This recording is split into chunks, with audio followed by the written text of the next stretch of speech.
The golf swing has really changed over the last 25 years. Did you notice the changes? Do you know what they are?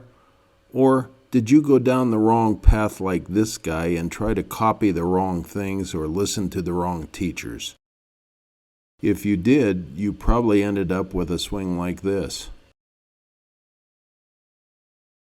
Who dares to teach must never cease to learn. This is good advice for any profession.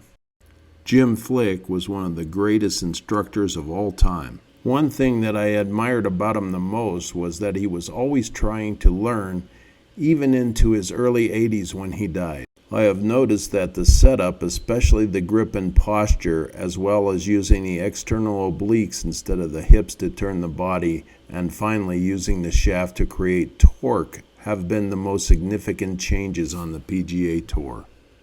Let's look at the setup of two former major champions. First, Lanny Watkins shows a very rounded setup at address. There's no arch in his lower back, and his shoulders are quite hunched.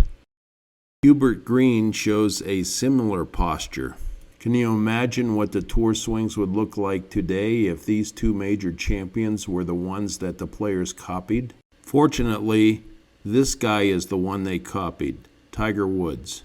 Much less bend in the knees, and look at his back. Look at Jordan Spieth, a little curve in his lower back and not much bend in the knees. Next, I've noticed that the guys are using the external obliques to turn the upper body instead of using the legs to drive and turn the hips. Here's Johnny Miller, a prototype swing in the 70s and 80s. Notice at the top of the backswing, he leaves his head there and drives with his legs and his hips. After impact, his head is pointed at his right foot and he has a lot of tilt to the right with his upper body. Adam Scott, on the other hand, maintains the same tilt of his upper body throughout the swing. After impact, his head is over his right knee. In the Journal of Neurosurgery Spine, the most prestigious spine journal in the world, they noted that most of the injuries from golf were occurring in the right lower back. In this letter to the editor, I felt that it was due to changing posture during the forward swing, which narrowed the disc spaces. Turning through impact in this position was what I thought was causing the damage. Jason Day was one of the few players who continued to drive with his legs. This led to him having multiple back problems. He changed his swing and has much less leg drive. Now, after impact, his head is pointed at his right knee instead of at his right foot. He's also used his obliques to turn the upper body. Compare the before and after. You can see how much less spine tilt he has after impact these days. He'll be in the winner's circle again soon. What's good for the back is good for the golf swing. Unfortunately, Will Zalatoris did not get the message. He drives with his legs and leaves his head back. The external obliques are thin muscles that wrap around the body. The left oblique turns the torso to the right, while the right oblique turns the torso to the left. They're the only muscles in the body that can turn a circle around the spine. This side view shows how the right external oblique will turn the body to the left. Another huge change that I've seen is that the players have learned how to flex and unflex the shaft properly. I believe that this change has brought about the major change in distance. Know who this guy is? It's Tom House. He used physics and biomechanics to increase Tom Brady's velocity at the age of 45. He teaches over 23 NFL quarterbacks now. The main factor is arm torque. There is an important principle of physics called the conservation of angular momentum. While an object is on a curve, its momentum, or speed, is conserved as long as the object remains on the curve. The moment the object moves off of the curve, the object slows down. It's not the equipment that has allowed the players to increase the distance by about 75 yards. It's learning how to use the equipment properly. Today, I'm going to concentrate on 4 areas of the setup that I know are going to help you. They are the grip, posture, the hips, and the peroneus muscle. Let's go over some checkpoints that will help you have a consistent grip. The left-hand grip should have the club in line with the left forearm. There is a bump beneath the left thumb called the radial tuberosity. It should always stay in line with the antecubital fossa, which is directly opposite the elbow. Whenever the arm rotates, this relationship should stay intact. Here are some pictures from the book Ben Hogan's 5 Lessons, a real classic.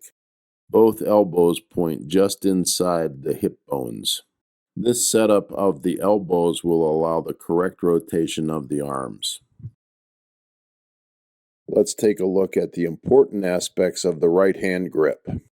The first thing that he does is cock his right hand downward. Then he bends his finger closest to his thumb so that the crease on the other side of his knuckle can go right behind the middle of the grip. From behind down the line, we can see that his right arm is bent. Then he cocks his right wrist downward, and he puts his first knuckle right behind the middle of the grip. This 90-degree angle of the forearm and the back of the hand help to stabilize impact. A closer view shows the first knuckle right behind the middle of the grip. This will act as a brace to create and maintain shaft flex. Let's review the important points of the left-hand grip. If you choke down on the club would be underneath and in line with the left forearm. Here's an example. As Ben Hogan is going to show us, the left elbow should be pointing just inside the left hip bone.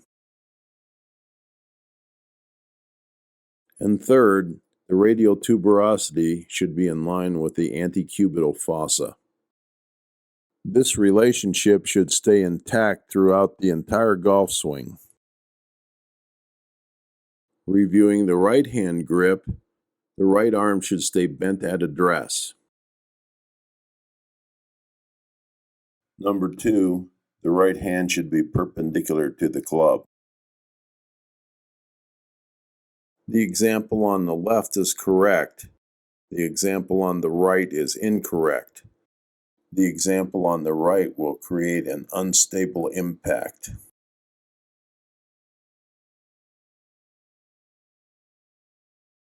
Many of the things that I am going to show you in this video seem like little things, but they are really big things. Number 3, the first finger knuckle behind the grip. This is really important because it helps create the shaft flex and hold the shaft flex to create greater distance. Each wrist should face the opposite hip bone. It will be easier to get the right hand on the club properly if the right wrist is facing the left hip bone. One of the most notable changes has been the posture. Don't copy the one on the left, copy the one on the right. That's Adam Scott. Here's a posture that's worth copying. Getting into the correct posture is critical. Chris leans forward from his hips and maintains the normal curve in his neck and his lower back. An easy way to feel this posture is to put the hands behind the back and pretend you are going to dive into a swimming pool to start a race. The eyes should be looking forward at the entry point in the water. Chris then lets his arms drop in front of him. He is now on the fronts of the balls of his feet with his heels almost off the ground. The multifidus is a muscle that runs from the shoulder to the hips. When these muscles contract, they arch the lower back, but they also pull the shoulders back and prevent hunching of the upper back. Make sure you keep your lower back arched as you lean over from the waist. Let's look at how to set the hips properly. The correct way to set the hips is to try to get the left hip higher than the right hip and the left knee higher than the right knee. The easiest way to achieve this is to pretend that there is a clock on your belt buckle. Now try to turn the clock from 12 o'clock to 2 o'clock while the left knee is moving over top of the left foot and the right knee is moving so that the outside of the right knee is on the inside of the right foot. While you're moving your knees and your hips, the upper body should remain in place. This will take some practice. If you understand the biomechanics, this will be a little easier. In order for you to perform the task, you have to move the right knee just inside the right foot. As the left piriformis contracts, it will move the left femur up and in toward the center of the body. That will move the right hip bone down, and you will have completed your task. Let's look at the right peroneus muscle, the muscle I call the magic muscle. Contract the peroneus muscle, which is on the outside of the right leg. As Chris does this, he will feel the big toe and the little toe of his right foot come off the ground slightly, and the contact point will change to the back of the inside of the right heel.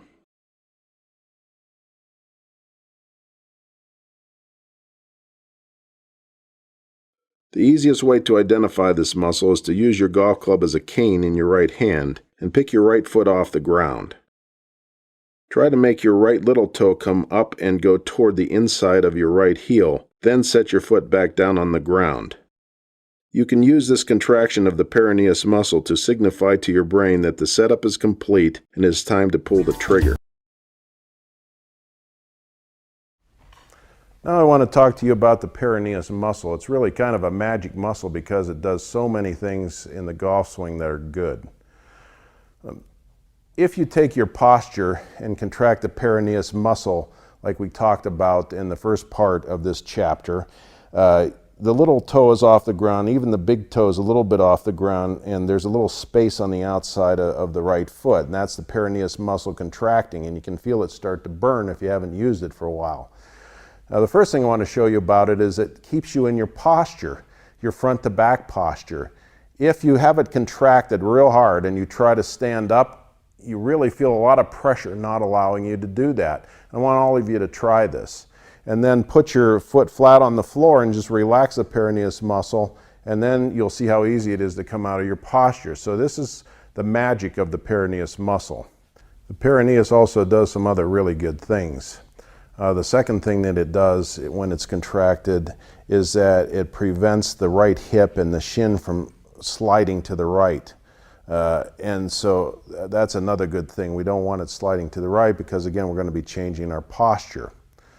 Okay, the third thing that it does, and a very important thing, is that when it's contracted and you're at the top of your swing, it prevents this hip from coming out too early. One of the big problems, even with tour players, is the hips.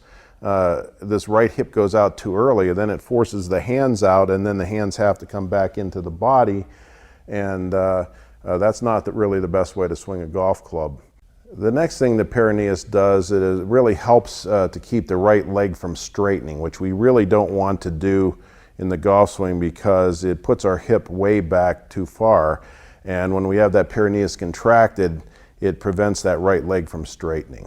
So, as you can see, the peroneus is a magic muscle and it does a lot of great things in the golf swing.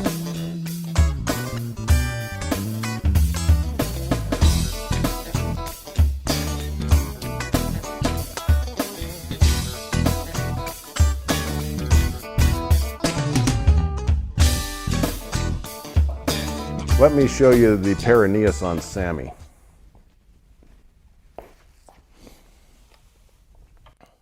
So this is the right fibula and the right tibia, the bigger bone, but the peroneus origin is on the right fibula. It actually is two muscles, but they act as one. When one contracts, the other contracts, and they both go into the same tendon.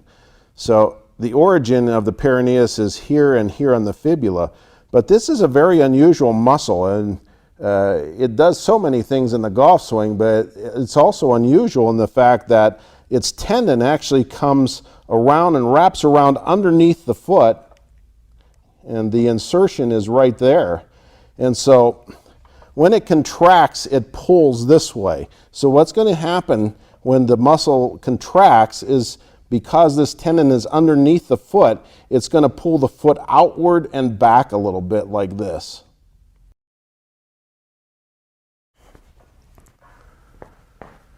Well, I hope now you can begin to appreciate how important the setup is, and I hope I've made it more interesting for you.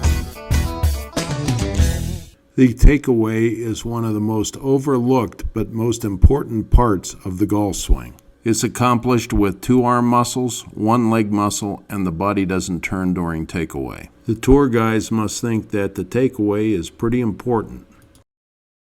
Harris English started doing this routine right before he won the Tournament of Champions at Kapalua. Sam Burns went through a bad stretch of playing poorly until he started doing this routine with the takeaway. He played pretty well at the Masters. These guys must think the takeaway is pretty important.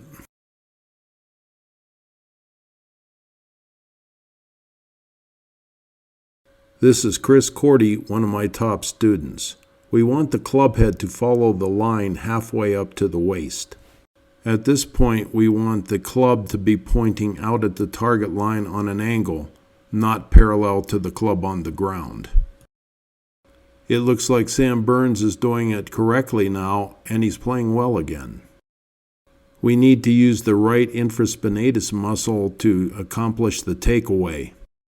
The right infraspinatus goes from the scapula to the top of the right arm. When the infraspinatus contracts, it makes the upper arm go toward the ball and externally rotate. I've seen this picture of Hogan over 100 times. However, I never saw the fine print that said keep the elbows and arms as close together as possible throughout the entire swing. Unless you use the infraspinatus to start the takeaway, the elbows will come apart immediately. Watch Tiger preparing to hit a shot. You will see that his elbows stay the same distance apart throughout this entire practice swing. Also, watch the rotation of his upper arms. On the backswing, it's left elbow over right, and on the forward swing, it's right elbow over left. This is a good drill that you should do every day to learn the rotation and also keeping the elbows close together.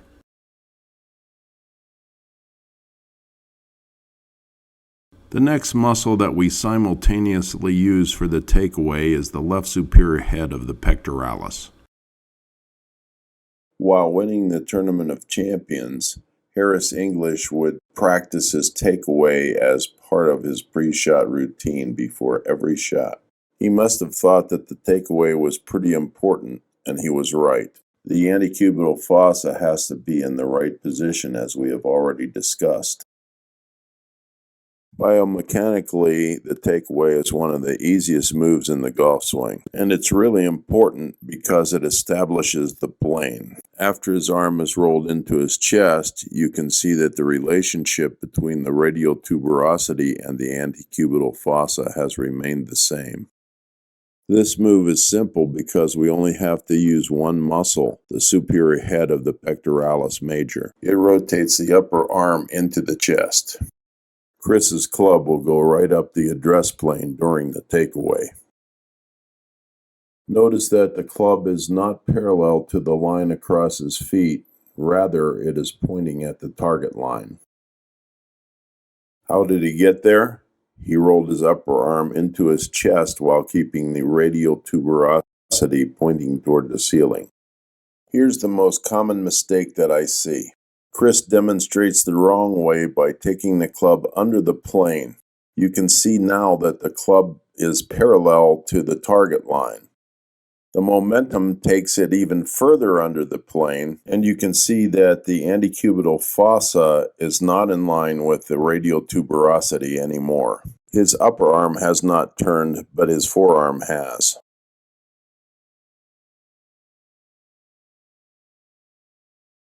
The third muscle that we need to use during the takeaway is a leg muscle called the left gracilis.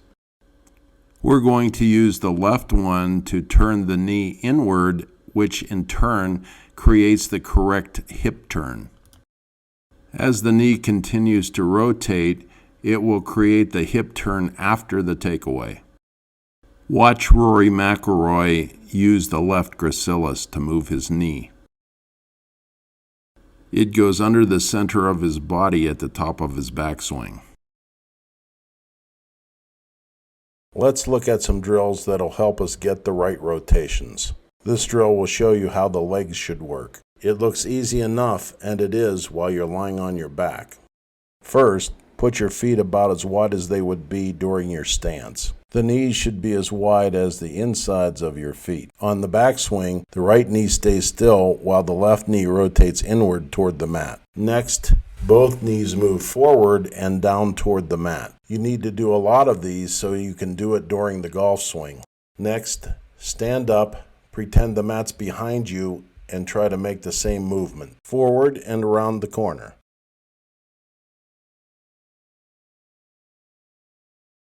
Here's another drill to help you feel the left gracilis. Get in your posture, hands behind your back, pick your left foot up and put it perpendicular to your right foot behind the right foot. Let's watch Rory again. You can see that as his left knee turns inward toward the top of the backswing, his left hip will make a curve out toward the right big toe. This happens during the next part of the swing, the turn and lift. During the takeaway, the left knee only goes halfway and then it completes its turn during the turn and lift. After the takeaway, I call the next part of the swing the turn and lift.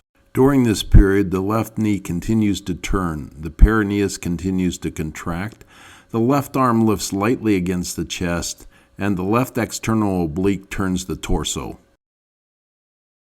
Tony Finau has really changed his swing. After the takeaway, while the club is still not parallel to the target line, he lifts the club almost straight up to the sky. Then you can see that the club comes back on the plane that it was during the takeaway.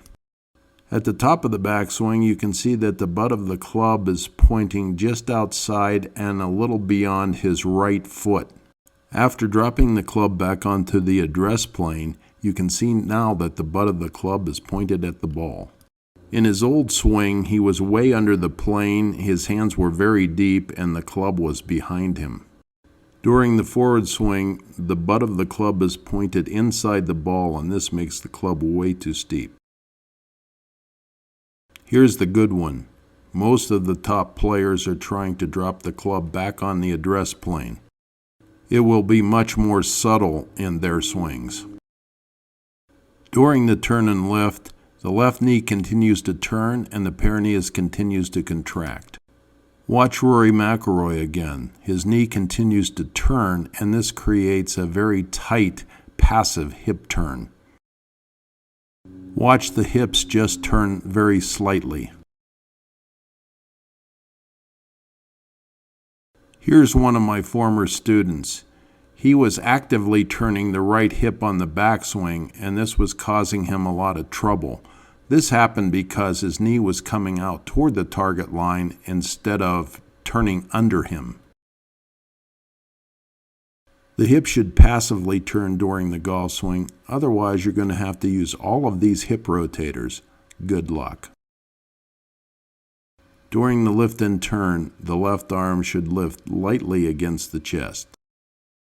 To lift the club, the left arm is the anterior head of the left deltoid. Now that muscle origin is right here. The anterior head is right here, right on this little tip of this bone.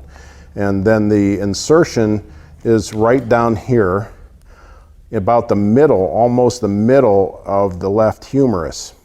And so when that muscle contracts, it goes from here to over there. And when it contracts, the muscle pulls the bone and it lifts on an angle. Just like that.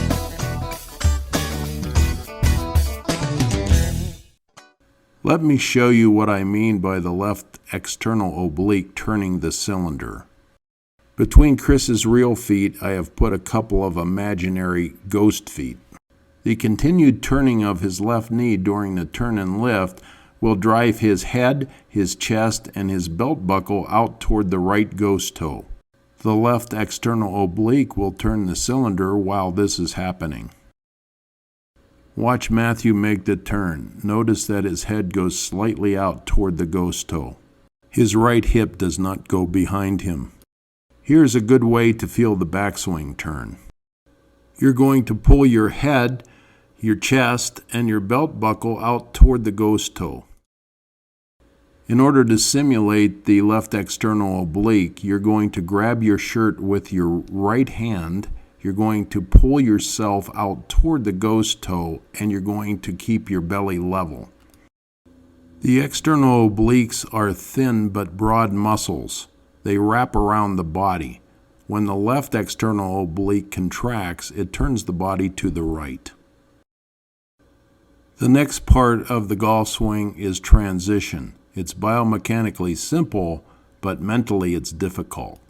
Most people find it mentally difficult because they just want to skip it.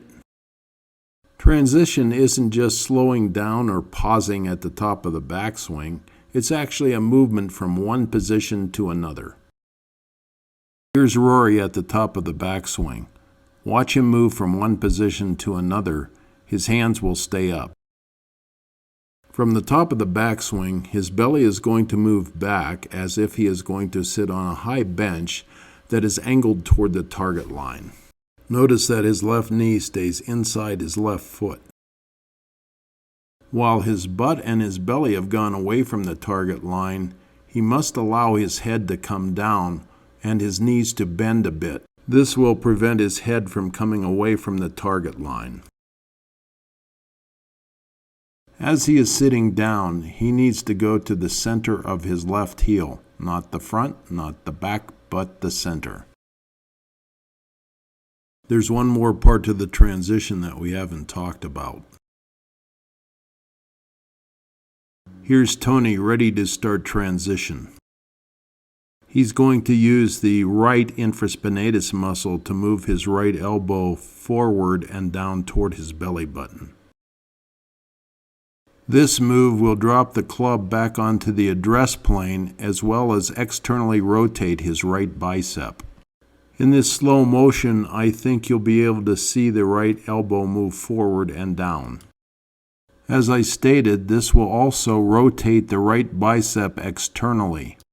This puts the upper arms into a position to reverse the rotation and create maximum torque and speed.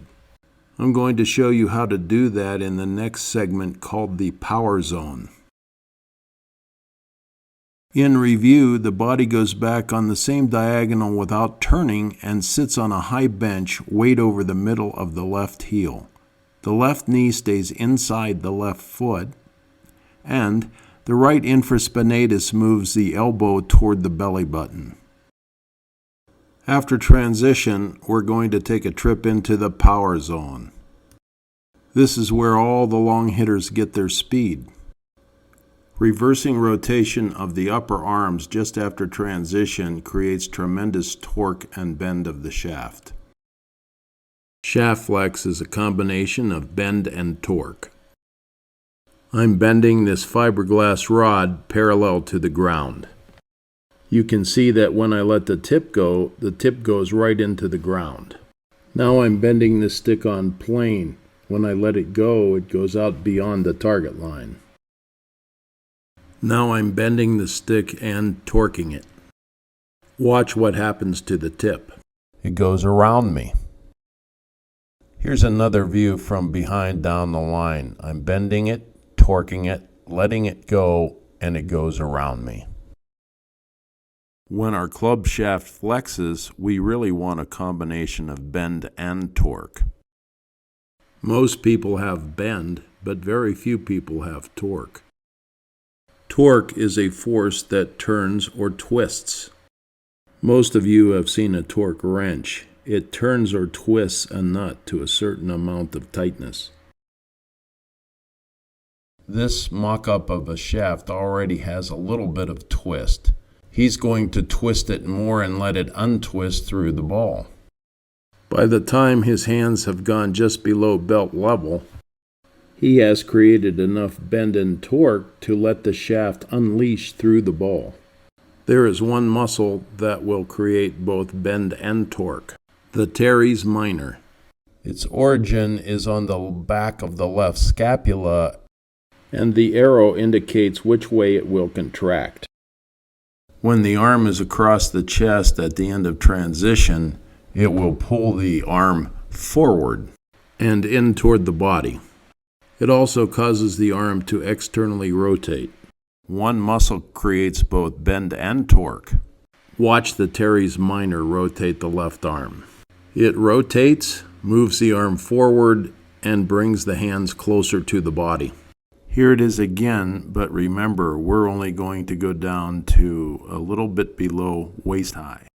When we're in our posture at the top of the backswing, the teres minor is on an angle.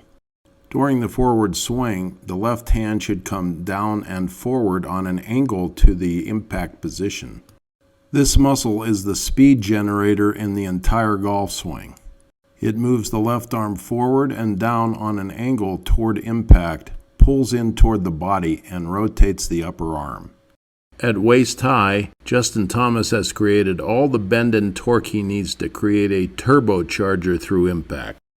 Do you think Justin Thomas has to create more torque all the way to the ball? I asked two long hitters if they tried to create power all the way to the ball. They told me, heck no, we go about halfway and then let the club do its work. This is the secret to distance. My teaching partner Doug Wary and I decided to put a fiberglass stick inside of a tube at the end of transition. This allowed Ella and us to see how much torque was being created. It also gave her a feel of when to let the shaft go and release its power. You can really see how much speed the shaft creates through impact. It's the proper bend and torque that creates the speed. She could never create that speed trying to go all the way to the ball. After you let the shaft unload, don't try to lead the club through impact. Follow the club to the finish. Watch how this club stays right on plane after impact. In order for the hands to follow the club after impact, you must use the left infraspinatus. Remember, the infraspinatus only works when the arm is bent. The arm must start to fold immediately after impact. The left infraspinatus moves the upper arm the opposite direction of the right infraspinatus. It moves it toward the ball and externally rotates it. Here's Tom Weiskopf, considered to have one of the best swings during the 70s and 80s. Watch, he is slightly hunched at address, he'll take the club under the plane, he'll open his chest too early, and he'll come out of his posture through impact. Here's Patrick Cantlay, one of the best swings on the PGA Tour. Good setup, good takeaway, and stays in posture through impact. He embodies the changes I've talked about in this video. Biomechanics, analyzer, teacher, and predictor. Do you know which path to take? If you know biomechanics, you know what to predict. I'm Doc, and I'm one of the few people in the world who really knows the biomechanics of the golf swing.